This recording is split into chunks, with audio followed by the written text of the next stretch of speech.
नमस्कार, आप देख रहे हैं जर्नलिस्ट पर आपके साथ मैं आंचल श्रीवास्तव। आज हम आपको हमीरपुर से जुड़ी एक ऐसी खबर दिखाने जा रहे हैं जिसने पूरे बुंदेलखंड को हिलाकर रख दिया है।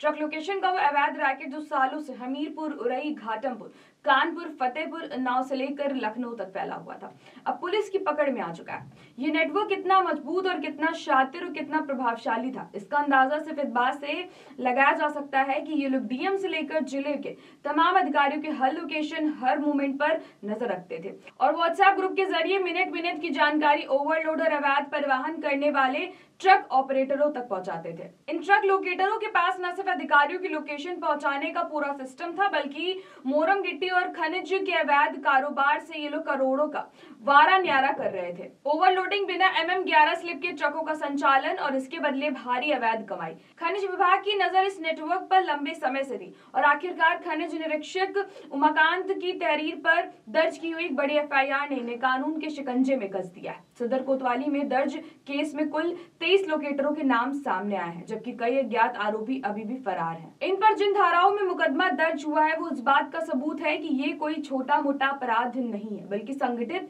शक्तिशाली और करोड़ों रुपए के अवैध खनन से जुड़ा नेटवर्क है। आरोप बेहद गंभीर है।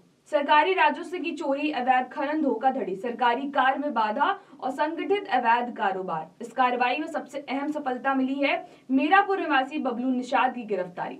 बबलू निषाद जो इस पूरे नेटवर्क का एक बड़ा नाम माना जाता है, उसे पुलिस ने रोहान नालापुर कुरारा के पास से गिरफ्तार किया है। उसके पास से बरामद हुआ एक सफेद स्कॉर्पियो, 35,100 नगद, 3 keypad Nokia mobile phone, 3 SIM card. इन सामानों से साफ है कि लोकेशन गेम में इसकी मॉनिटरिंग और कम्युनिकेशन कितना संगठित था। स्कॉर्पियो वाहन को सीज कर लिया गया है। अदालत में पेश किए जाने के बाद बबलू निषाद को जेल भेज दिया गया। ये नेटवर्क नया नहीं है। 8 जून 2025 की जल्ला घटना के बाद भी खनिज निरीक्षक उमाकांत की तहरीर पर भिनवर थाने क्षेत्र में एक और बड़ी FIR दर्ज हुई थी। उसमें भी करीब 20 लोकेटरों की गाड़ियों के नंबर, उनके चालक और 10-15 अज्ञात लोकेटर शामिल थे। लेकिन आश्चर्य की बात यह है कि उस पर आज तक कोई कार्रवाई अपडेट सामने नहीं आया है। इससे सवाल उठना लाजमी है, क्या इस अवैध रैकेट का संरक्षण किसी बड़े स्तर पर हो रहा है? क्या जांच सिर्फ कागज पर चल रही थी? ये लोकेटर अवैध खनन से कमाई गई रकम से डंपर, स्कॉर्पियो, बोलेरो, दूसरी महंगी गाड़ियां खरीद चुके हैं। और सबसे बड़ा सवाल ये है कि क्या प्रशासन इनकी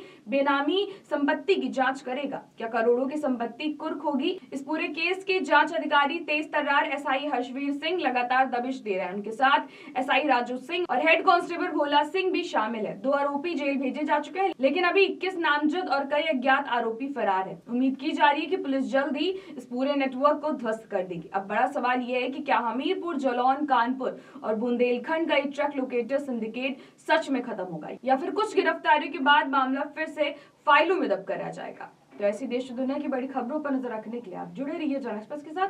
नमस्कार।